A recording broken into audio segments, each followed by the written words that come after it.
Good morning dear students. Gayatri school के online platform पर 12th class के सभी विद्यार्थियों का हार्दिक स्वागत है। आज के क्लास में हम एक नया टॉपिक स्टार्ट करने जा रहे हैं जो कि 12th क्लास मैथमेटिक्स का chapter number 2 inverse circular functions, प्रतिलोम वृत्तीय फलन।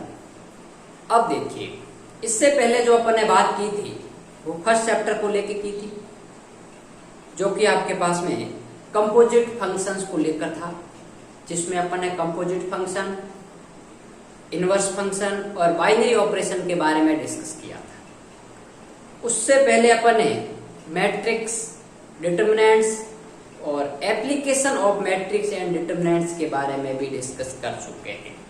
तो देखिए, आज अपन चैप्टर नंबर 2 अपने 12th क्लास मैथमेटिक्स का चैप्टर नंबर 2 है, जो कि है इनवर्स सर्कुलर फंक्शन या इनवर्स ट्रिगोनोमेट्रिक फंक्शन। आपने 11th क्लास में और 10th क्लास में भी बेसिक ट्रिगोनोमेट्रिक पढ़ी है। 11th क्लास में आपने ट्रिगोनोमेट्रिक पढ़ी है, जिसको अपन ट्रिगोनोमेट्रिक सर्कुलर फंक्शंस कहते थे। उसके अंतर्गत आपके पास में 6 रेशियोज आपने पढ़े, ठीक बात। उन्हीं का अपन इनवर्स पढ़ेंगे, ठीक है। तो सबसे पहले अपने पास दिमाग में बात यह आती है कि इसमें 3 वर्ड है, इनवर्स सर्कुलर फंक्शंस। यदि सबसे पहले अपन फंक्शंस की बात करें तो मैंने पहले चैप्टर में आपको 3 क्लास इंट्रोडक्शन की ली थी, जो कि 11th क्लास का पढ़ाया था, जिसमें आपके पास में सेट थ्योरी, रिलेशन और फंक्शन के बारे में बताया था। तब मैंने फंक्शन की आपको डेफिनेशन डीपली बताई थी, उसके प्रकार को लेकर भी बात की थी। तो मैंने फंक्शन के अंतर्गत वो बताई थी बात कि आपके पास में कोई एक रिलेशन, एक स्पेशल टाइप का रिलेशन ही होता है जो कि फंक्शन कहलाता है।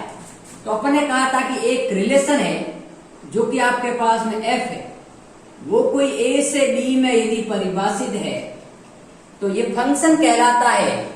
यदि every element of set A has one and only one image in set B, या वन ओनली आपके पास में जो कोडोमेन है उसमें उनकी एक ही इमेज हो, A के प्रत्येक एलिमेंट की B में एक ही इमेज एग्जिस्ट करनी चाहिए। यदि कोई ऐसा एलिमेंट हो जाए जिसकी एक से ज्यादा इमेज है तो वो फंक्शन नहीं रहेगा, ठीक बात। ऐसा हो सकता है कि B का कोई एलिमेंट खाली रह जाए, लेकिन इसके प्रत्येक इमेज की एक आपके पास में प्रत्येक एलिमेंट की एक इमेज होनी जरूरी, एक से ज्यादा नहीं, तो वो फंक्शन कहलाता था।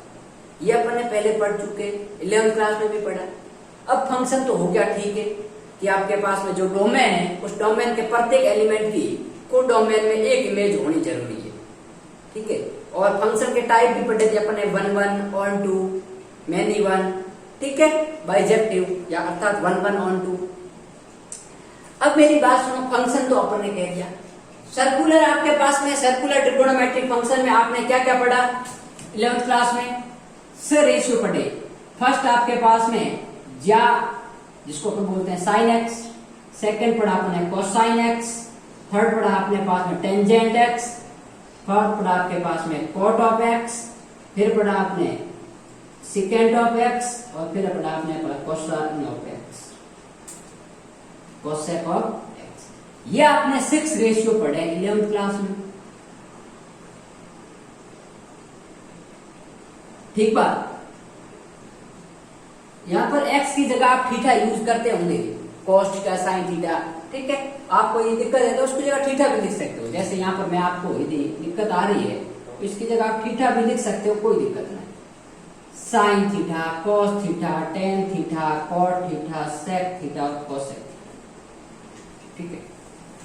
मतलब जो ये ट्रिगोनोमेट्रिक रेशियो है, इसकी जो वैल्यूज आएगी वो वैल्यू एक संख्या को निरूपित करेगी, एक नंबर को निरूपित करेगी। अरे भाई, और थीटा किसको निरूपित करेगा? एंगल को निरूपित करेगा। Pi by 2, minus pi by 2, 0।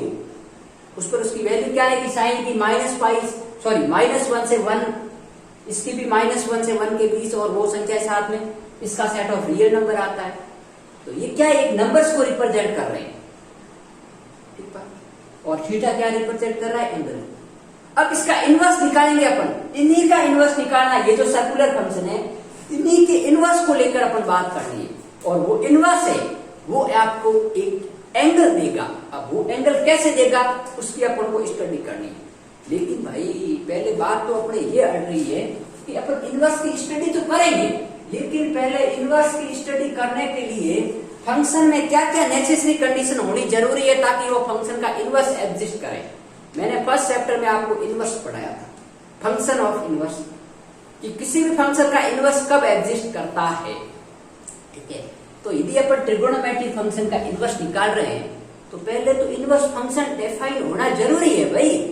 यदि वो ट्रिगोनोमेट्रिक फंक्शन इन्वर्टिबल होंगे तो ही अपन उसका इनवर्स निकाल सकते हैं। तो अपन कहते थे कि यदि कोई फंक्शन है उसका इनवर्स निकालने के लिए फंक्शन इन्वर्टिबल होना जरूरी है, और यदि फंक्शन इन्वर्टिबल है तो इन्वर्टिबल कब होगा, जब वो फंक्शन बाइजेक्टिव होगा। Bijective means 1 1 plus on 2। यदि कोई फंक्शन 1 1 ऑन 2 है तो ही अपन कह सकते हैं कि उस फंक्शन का इनवर्स एग्जिस्ट करता है। तो अपन यदि इनवर्स सर्कुलर फंक्शन की बात कर रहे हैं इसका मतलब तो यही है कि ऑल ट्रिगोनोमेट्रिक रेशियोज या all trigonometric function are 1 1 on 2। अरे भाई अपन प्रतिलोम की बात कर रहे हैं तो प्रतिलोम तो कब एग्जिस्ट करता है, जब आपके पास में फंक्शन 1 1 ऑन 2 हो अर्थात बाइजेक्टिव हो। और यदि यहाँ पर इनवर्स निकाल रहे हैं उसका मतलब है ये जो ट्रिगोनोमेट्रिक फंक्शन है ये 1 1 ऑन 2 है। तो पहले अपन ये चेक करेंगे कि ये 1 1 ऑन 2 है या नहीं। हालांकि बुक में भी लिखा हुआ है और कई टीचर सीधे भी बता देते हैं कि चूंकि ये फंक्शन 1 1 ऑन 2 नहीं है तो अपन क्या करेंगे, एक डोमेन को रेस्ट्रिक्ट करते हुए इसको 1 1 ऑन 2 बनाएंगे। लेकिन मैं तो आपको पहले बताऊंगा कि ये 1 1 ऑन 2 क्यों नहीं है, फिर अपन बात करेंगे आगे। ठीक है, तो पहले मुझे ये पता नहीं है कि ये फंक्शन 1 1 है या नहीं। ठीक है, ना मुझे पता है ना आपको पता है, मैं भी आपके साथ में हूं। तो अपन को ये पता करना है कि यदि किसी फंक्शन का इनवर्स निकालने के लिए अपन को पता है कि उसकी नेसेसरी कंडीशन है कि वो 1 1 ऑन 2 है, तो यदि इन ट्रिगोनोमेट्रिक फंक्शन का मैं इनवर्स निकालूंगा तो मुझे ये ट्रिगोनोमेट्रिक जो फंक्शन है वो 1 1 ऑन 2 चाहिए।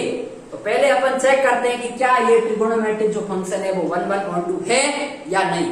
यदि 1 1 ऑन 2 है तो अपन इनवर्स निकाल देंगे, और यदि बाई चांस 1 1 ऑन 2 नहीं हुए तो अपन किसी न किसी तरीके से इसको बाइजेक्टिव बनाएंगे, 1 1 ऑन 2 बनाएंगे। ठीक बात। तो यहाँ पर ध्यान दीजिए, मैं एक जनरल क्वेश्चन लेके चलता हूं। किसी भी एक रेशियो को लेके बात करें, यदि मैं cos x को लेके बात करता हूं तो cos x का कर्व क्या होता है भाई, cos थीटा का। ठीक है, मैं cos थीटा को लेके बात, तो cos का आपके पास में कर्व कुछ इस प्रकार होता है। देखिए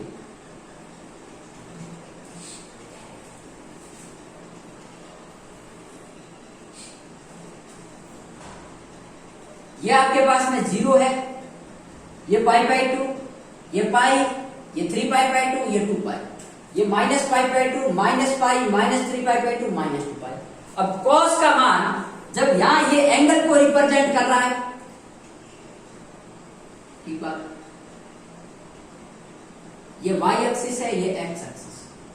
अब मेरी बात सुनो, मैं जब एंगल थीटा है या आप cos x कह सकते हैं, ठीक है, जहां पर x एंगल को रिप्रेजेंट कर रहा है, तो cos 0 की वैल्यू क्या होती है, 1 होती है। अरे भाई x का मान मैं जब 0 पुट करूंगा तो cos ऑफ 0 का मान 1 होता है। आपने 11th क्लास में भी पढ़ा है, 10th क्लास में भी पढ़ा है। तो x का मान 0 है तो cos का मान 1। मान लीजिए ये वैल्यू आपके पास है 1 को रिप्रेजेंट कर, तो ये पॉइंट यहां आएगा। ये मान लीजिए -1, ठीक है, तो ये आ गया।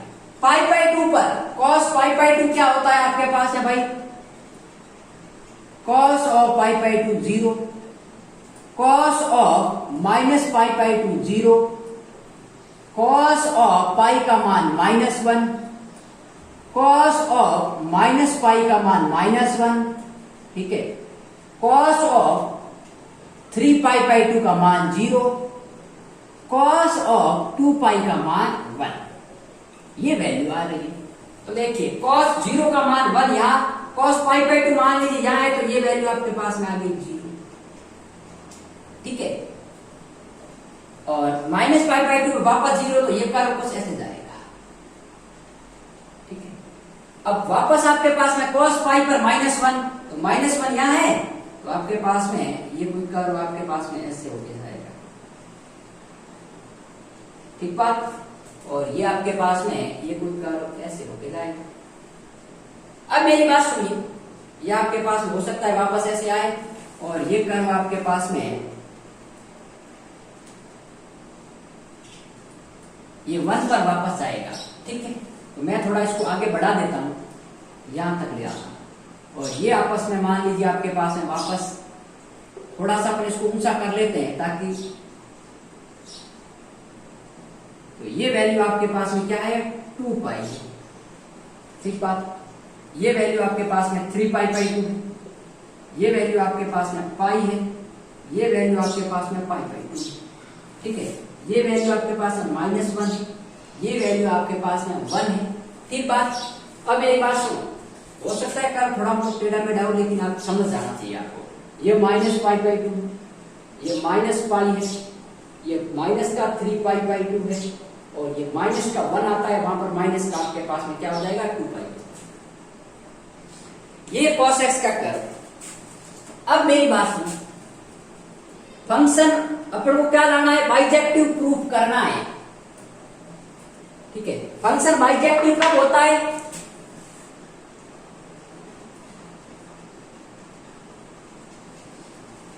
जब फंक्शन 1 1 ऑन टू हो, और 1 1 का मतलब क्या है कि प्रत्येक डोमेन की वैल्यू के लिए को डोमेन की एक ही वैल्यू होनी चाहिए। ठीक है, ये फंक्शन 1 1 है, मैंने वैसे बता रखा है, फिर भी बता देता हूं। ठीक है, ये x1, ये x2, ये f ऑफ x1, ये f ऑफ x2। ठीक है, ये इसकी इमेज, ये इसकी इमेज। ठीक है, और इसमें हो सकता है कोई एलिमेंट आपके पास में f ऑफ x3 खाली रह जाए, लेकिन इसके प्रत्येक एलिमेंट की एक ही इमेज हो, ऐसा नहीं हो कि इस एलिमेंट की 2 इमेज हो जाए।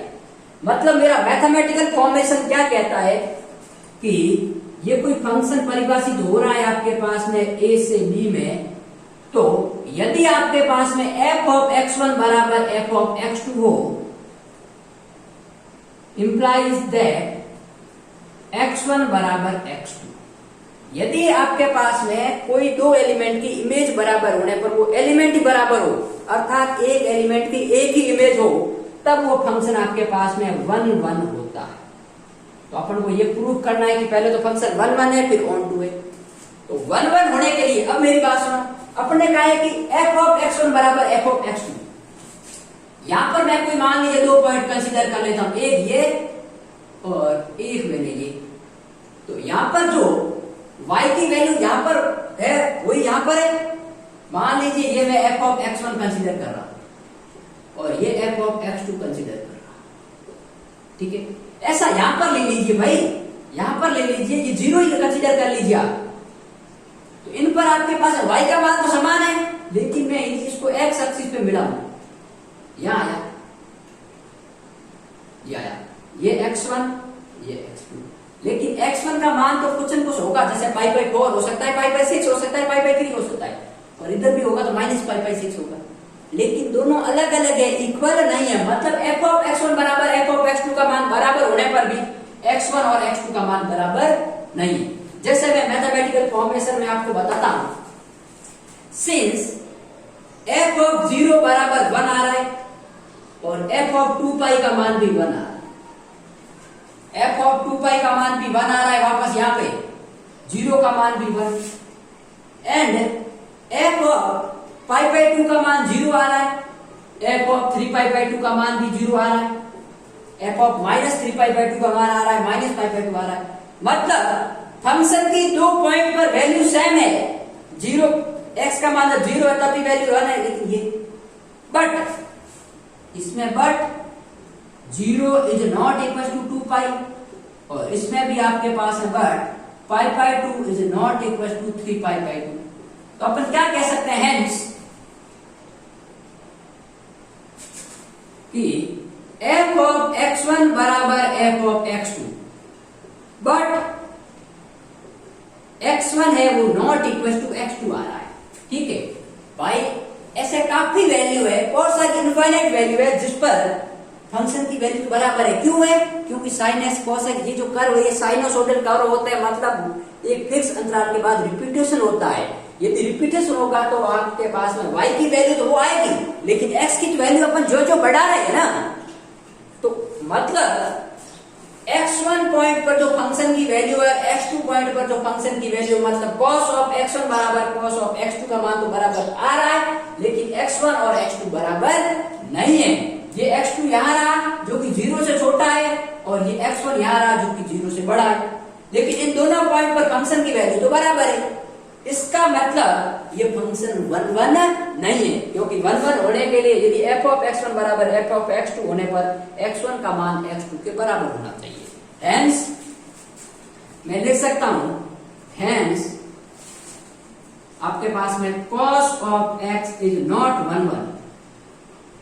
अब only for upon cos x की बात मैंने तो जस्ट एग्जांपल लिया है, तो all trigonometric function are not 1 1, ठीक है, for all set of real number. यहां ऐसा नहीं है, जो मैंने पूरा इंटीग्रल की बात कर रहा हूं, जितने भी अपने पास में इसके डोमेन हो सकते हैं। डोमेन क्या होता है साइन और कॉस का? 11th क्लास में पढ़ रखा है, सेट ऑफ रियल नंबर होता है भाई। ये जो साइन एक्स होता है, ठीक है, ये आपके पास में कहां से, सेट ऑफ रियल नंबर से परिभाषित होता है इसका डोमेन, और को डोमेन या रेंज क्या होती है, -1 से 1, और कॉस थीटा की भी यही होती है आपके पास में, सेट ऑफ रियल नंबर से -1 से 1। मतलब रियल नंबर में तो बहुत सारे एलिमेंट आएंगे ना भाई, ऐसे इनफाइनाइट तक जाएगा, इधर भी इनफाइनाइट तक जाएगा, इनफाइनाइट साथ में नहीं आएगा। तो ऐसे बहुत सारे कंडीशन होंगे जिसमें आपके पास में ये कंडीशन आएगी। तो f ऑफ x1 बराबर f ऑफ x2 का बहुत सारे कंडीशन है, लेकिन x1 और x2 किसी भी केस में नहीं है। तो मैं कह सकता हूं कि आपके पास में hence all trigonometric function are not 1 1, कि आपके पास जितने भी त्रिकोणमितीय फंक्शन है, फलन है या अनुपात है, वो आपके पास में एक एक ही नहीं है, 1 1 नहीं है। एक 1 1 को हिंदी में बोलते हैं एक एक ही फलन, ठीक बात। अब यदि अपन को एक एक ही नहीं रहा तो बाइजेक्टिव नहीं रहा, क्योंकि अपना 1 1 और ऑन टू दोनों होने पर ही फंक्शन बाइजेक्टिव होता है। तो आपको ऑन टू चेक करने की जरूरत ही नहीं है भाई, क्योंकि 1 1 ही नहीं है, तो ऑन टू यदि फंक्शन है भी तो क्या फर्क पड़ेगा, बाइजेक्टिव तो होगा नहीं, क्योंकि बाइजेक्टिव होने के लिए 1 1 भी होना चाहिए और ऑन टू भी होना चाहिए। लेकिन फिर भी मैं आपको मेमोरी के लिए बता देता हूं कि all trigonometric function are onto on set of real number. क्यों? क्योंकि देखिए सुनिए, अपन डोमेन की कोई ना कोई वैल्यू रखते हैं, ठीक है। मान लीजिए आपके पास में यहाँ वैल्यू रखता हूँ x1 की, उसके कॉरस्पॉन्डिंग फंक्शन की वैल्यू होगी, यहाँ रखूंगा उसके कॉरस्पॉन्डिंग फंक्शन की वैल्यू होगी, ये होगी उसके कॉरस्पॉन्डिंग। मतलब x की प्रत्येक वैल्यू के लिए उसकी कोई ना कोई इमेज जरूरी है। ऐसा कोई भी आपके पास में y का मान या f ऑफ x का मान, और f ऑफ x का मान साइन और कॉस के लिए कहां से कहां तक होता है, क्लोज इंटरवल -1 से 1 तक, और -1 से 1 के बीच में इनफाइनाइट रियल नंबर है। बात सुनिएगा, -1 और 1 के बीच में इनफाइनाइट रियल नंबर है। ये आपके पास है ये 1 है, ये -1, इन दोनों के बीच में इनफाइनाइट रियल नंबर है। ये साइन की भी डोमेन रेंज यही है, और कॉस की भी डोमेन रेंज यही है। तो इनके बीच में इनफाइनाइट रियल नंबर है, और उन सभी इनफाइनाइट रियल नंबर के लिए मान लीजिए आपके पास में एक पॉइंट यहाँ पे, एक यहाँ बहुत नजदीक है, लेकिन उसके कॉरस्पॉन्डिंग कोई ना कोई x की वैल्यू जरूर होगी, ठीक है। अरे भाई इसके कॉरस्पॉन्डिंग ये है, इसके कॉरस्पॉन्डिंग ये है, इसके कॉरस्पॉन्डिंग ये है, इसके कॉरस्पॉन्डिंग ये। मतलब -1 और 1 के बीच में इनफाइनाइट रियल नंबर है, और उनके कॉरस्पॉन्डिंग कोई ना कोई एंगल जरूर होगा, ठीक है। क्योंकि f जब एंगल का मान 0 है तब इसका मान 1 है, 0 से थोड़ा आगे बढ़ूंगा इसका मान घटता जाएगा, घटता जाएगा। जब अपन पाई तक जाएंगे तब -1 होगा। तो इसके बीच में इसकी कोई ऐसी वैल्यू नहीं रहेगी जिसके कॉरस्पॉन्डिंग कोई ना कोई इसकी प्री इमेज नहीं हो।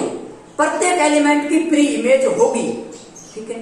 अर्थात फंक्शन है ट्रिगोनोमेट्रिक को ऑन टू तो होते हैं, लेकिन 1 1 नहीं होते हैं। तो लेकिन अपने को तो बाइजेक्टिव चाहिए, और बाइजेक्टिव के लिए 1 1 और ऑन टू दोनों होने जरूरी है। तो अपन कहेंगे कि hence all trigonometric function are not one one, therefore function is, कौन से function, trigonometric function is not bijective. तो अपन क्या जानेंगे कि जो जितने भी त्रिकोणमितीय फलन होते हैं वो सेट ऑफ रियल नंबर या अपने जो डोमेन है उन डोमेन के अंतर्गत वो बाइजेक्टिव नहीं होते हैं। तो अब यदि बाइजेक्टिव फंक्शन ही नहीं है तो अपन इनवर्स की बात क्यों कर रहे हैं भाई? इन्होंने इनवर्स की बात कैसे कर दी? या तो इसके पीछे और कोई लॉजिक है और या फिर ये जो अपन को पढ़ा रहे हैं गलत पढ़ा रहे हैं। क्योंकि अपन ने अभी तक यही पढ़ा कि यदि कोई फंक्शन का इनवर्स उसी केस में एग्जिस्ट करेगा जब वो फंक्शन 1 1 ऑन टू हो, और अपन ने कह दिया कि ये फंक्शन 1 1 ऑन टू है ही नहीं। तो अब अपन क्या बात करें? तो अब बात ध्यान खोल के सुनो कि ये फंक्शन होते हैं, ये आपके पास में डोमेन की सभी वैल्यू पर 1 1 नहीं होते हैं। तो अपन क्या करेंगे, इनको बाइजेक्टिव बनाएंगे, ट्रिगोनोमेट्रिक फंक्शन को बाइजेक्टिव बनाएंगे। और बाइजेक्टिव कैसे बनाएंगे? तो अपन क्या करेंगे, डोमेन को रेस्ट्रिक्ट करेंगे। क्या करेंगे? ध्यान खोल के सुन लेना, नोट डाउन कर लेना कॉपी में ऊपर कि अपन ट्रिगोनोमेट्रिक फंक्शन है वो 1 1 नहीं होते हैं, और 1 1 बनाने के लिए या अर्थात बाइजेक्टिव बनाने के लिए मैं क्या करूंगा, डोमेन को रेस्ट्रिक्ट करूंगा, परिसीमित करूंगा या प्रतिबंधित करूंगा। प्रतिबंधित का मतलब क्या है, अपनी बाउंड्री कर देंगे कि भाई अपन इसी बाउंड्री के अंतर्गत बात कर रहे हैं, इस बाउंड्री से बाहर नहीं जा रहे, और उस बाउंड्री के अंतर्गत उस फंक्शन को अपन बाइजेक्टिव करेंगे। तो अब वो बाउंड्री है, वो बाउंड्री सभी ट्रिगोनोमेट्रिक फंक्शन के लिए अलग अलग होगी, और वही बाउंड्री उसका डोमेन कहलाएगी जहां तक अपन उसकी बात करेंगे, और उस बाउंड्री के संगत जो वैल्यू आएगी वो उसकी कोडोमेन कहलाएगी। ठीक है, अब मेरे पास अब वो अपन, आप कहोगे सर आप पता कैसे लगाओगे कि इसमें ये डोमेन अपन लेंगे, इसमें ये डोमेन लेंगे? तो उसकी बात अपन उसके कर्व से करेंगे। इसमें कर्व में ऐसी कौन सा डोमेन आ रहा है जिसमें उसकी वैल्यू कहीं रिपीट नहीं हो रही है? ठीक है, तो वो मैं बताऊंगा कि आपको मैं ये क्यों ले रहा हूं, ये कहां से ले रहा हूं। एक एक टॉपिक अपन डीपली डिस्कस करते हुए बात करेंगे। तो देखिए अपना कहां तक पहुंचे अपन कि फंक्शन है वो ट्रिगोनोमेट्रिक वो बाइजेक्टिव नहीं होते हैं। तो अपन उस ट्रिगोनोमेट्रिक फंक्शन को बाइजेक्टिव बनाएंगे, और बनाएंगे कैसे? तो अपन क्या करेंगे, जो ट्रिगोनोमेट्रिक फंक्शन का डोमेन है जिसको अपन हिंदी में प्रांत बोलते हैं, और प्रांत क्या होता है, साइन और कॉस का सेट ऑफ रियल नंबर होता है। तो उनको अपन क्या करेंगे, रेस्ट्रिक्ट करेंगे, परिसीमित करेंगे, प्रतिबंधित करेंगे। क्या करेंगे, रेस्ट्रिक्ट करेंगे, या हिंदी में जिसको बोलते हैं परिसीमित या प्रतिबंधित।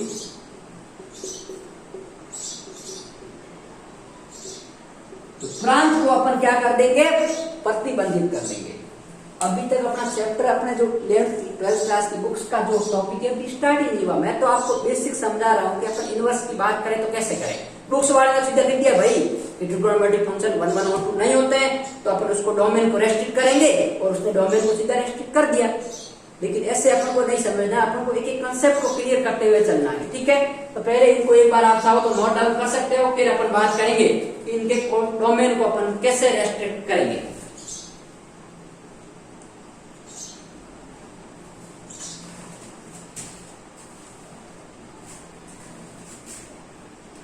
जैसे अपन इसी कर्व की बात करते हैं, मैं डीपली आपको कल बताऊंगा, लेकिन अपन इसी कर्व की बात करें तो मेरे को एक बात मैं आपसे पूछना चाह रहा हूं कि इसमें ऐसा कौन सा डोमेन है जिस पर आपके पास में फंक्शन की वैल्यू रिपीट नहीं हो रही है।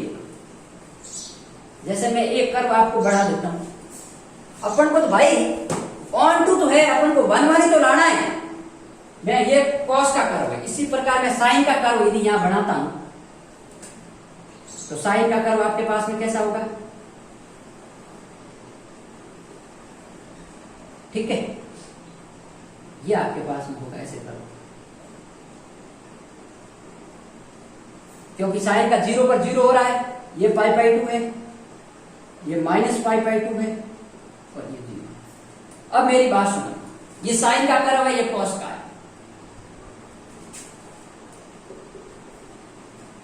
इसके अंदर अगर अपन को वो डोमेन सिलेक्ट करना है, ये वैल्यू आपके पास में क्या है, पाई है, ये वैल्यू -π, जहां पर f(x) और f(x2) की ऐसी कोई दो वैल्यू नहीं हो जो बराबर हो। अब मेरी बात सुनो, यदि मैं साइन में बात करता हूं तो यदि मैं यहां से स्टार्ट करता हूं तो यहां से आपके पास में एफ ऑफ x1 की ऐसी कोई वैल्यू, यहां से मान लीजिए मैं यहां से यहां तक चलता हूं, यहां से, ठीक है, और यहां से आपके पास में यहां तक आ जाता, मैं ये वैल्यू ले रहा हूं, कहां से कहां तक साइन की, साइन आपके पास में ले रहा हूं -π/2 से π/2, क्यों ले रहा हूं, अब देखिए -π/2 पर इसकी वैल्यू क्या है, माइनस का 1 है, और इसकी वैल्यू क्या है, π/2 पर 1 है। अब देखिए इसके आगे जैसे जैसे अपन बढ़ेंगे, वैल्यू आपके पास में ये एफ ऑफ x1 है, तो यहां पर उसकी वैल्यू अलग है, यहां इसके कॉरस्पॉन्डिंग अलग है, इसके कॉरस्पॉन्डिंग अलग है, इसके कॉरस्पॉन्डिंग अलग है, इसके कॉरस्पॉन्डिंग अलग है, इसके कॉरस्पॉन्डिंग अलग है, मतलब -π/2 से π/2 के बीच में एफ ऑफ x की प्रत्येक वैल्यू के लिए x का मान अलग अलग है। ऐसे एफ ऑफ x से कोई दो मान नहीं है जिसके कॉरस्पॉन्डिंग x का मान एक ही हो, ठीक है। जैसे मैं आपके पास में बात कर सकता हूं, यदि आप कहते हैं सर आप यहां से आप क्यों ले रहे हो, आप यहां से यहां तक की बात करते हैं, यदि यहां तक, तो बात सुनो, यहां पर जो वैल्यू है वो यहां पर है, तो इसके कॉरस्पॉन्डिंग x का मान ये आएगा, इसके ये आएगा, तो x का मान अलग अलग हो गया, तो 1 नहीं रहा। तो अपन को ऐसा डोमेन लेना है जिसमें अपन प्रत्येक एफ ऑफ x के संगत x का मान अलग अलग हो। जैसे मैं cos की बात करूं, अब मैं cos की यदि यहां से बात करता हूं, यहां से यहां तक, तो अलग अलग है, तो cos की बात अपन कहां से करेंगे, यहां से बात करेंगे 0 से, और यहां से यदि मैं स्टार्ट करता हूं और यहां से आता हूं, अब यहां, ठीक है। अब मेरी बात सुनो, यहां तक ही क्यों आया मैं भाई, आगे क्यों नहीं गया, क्योंकि यहां पर आपके पास मान लीजिए ये वैल्यू इसके कॉरस्पॉन्डिंग है, ये है इसके कॉरस्पॉन्डिंग, ये है इसके कॉरस्पॉन्डिंग, ये इसके कॉरस्पॉन्डिंग, ये है, ये है, तो ये है, तो ये है, तो ये है, तो ये। अब आप कहोगे सर यहां से यहां ले लेते, तो भाई यहां जिस पे पॉइंट पर वैल्यू है तो वो यहां पर भी होगी, तो ये दोनों बराबर है, लेकिन x का मान इसके कॉरस्पॉन्डिंग ये होगा और इसके कॉरस्पॉन्डिंग ये होगा। तो अपन cos के लिए तो क्या वैल्यू लेंगे, cos के लिए वैल्यू लेंगे 0 से पाई, और साइन के लिए लेंगे -π/2 से π/2, और इसका कोडोमेन तो वही रहेगा, 1 से -1, तो -1 से 1, और इसका भी -π/2 से, तो ये भी रहेगा -1 से 1।